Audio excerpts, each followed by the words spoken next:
ഈ രണ്ട് രാജ്യമുണ്ടായപ്പോൾ അതിർത്തി പ്രദേശത്ത് പഞ്ചാബ് കാശ്മീർ അതിർത്തി പ്രദേശങ്ങളിൽ കുറച്ച് സ്ഥലങ്ങൾ രണ്ട് കൂട്ടർക്കുമുണ്ട്. അപ്പോൾ അതുകൊണ്ട് പഞ്ചാബ് അങ്ങനെ രണ്ട് കൂട്ടർക്കും ഉള്ളത് കൊണ്ട് തന്നെ പാകിസ്ഥാൻ ഓക്കുപ്പൈഡ് കാശ്മീർ എന്ന് പറഞ്ഞൊരു സ്ഥലമുണ്ട്, പാകിസ്ഥാൻ കൈവശം വച്ചിരിക്കുന്ന കാശ്മീർ എന്ന് പറഞ്ഞൊരു സ്ഥലമുണ്ട്, ഇന്ത്യ ഓക്കുപ്പൈഡ് കാശ്മീരുമുണ്ട്. ഇങ്ങനെ രണ്ട് സ്ഥലമുണ്ട്. അത് അതിർത്തിയാണ്.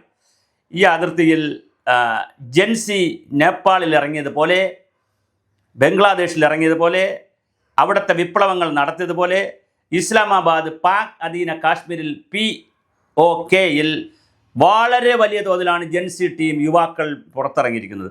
ആഴ്ചകൾക്ക് ശേഷം ആഴ്ചകളായി വളരെ വലിയ പ്രക്ഷോഭമാണ് POKയിൽ നടക്കുന്നത്. എന്താണ് അതിൻ്റെ പ്രധാന പ്രശ്നം? അവിടുത്തെ വിദ്യാർത്ഥികളുടെ മുതിർന്ന വിദ്യാർത്ഥികളുടെ ഫീസ് വർധന, മൂല്യനിർണ്ണയ പ്രക്രിയ, ഇതിനൊക്കെതിരെയാണ് തുടങ്ങിയത്. വളരെ സമാധാനപരമായിട്ടാണ് സമരം ആരംഭിച്ചത്. പക്ഷേ ഷഹബാസ് ഷരീഫ് സർക്കാരിനെതിരായ പ്രക്ഷോഭമായി അത് വളർന്ന് വളരെ വലിയ പ്രക്ഷോഭമായി മാറി.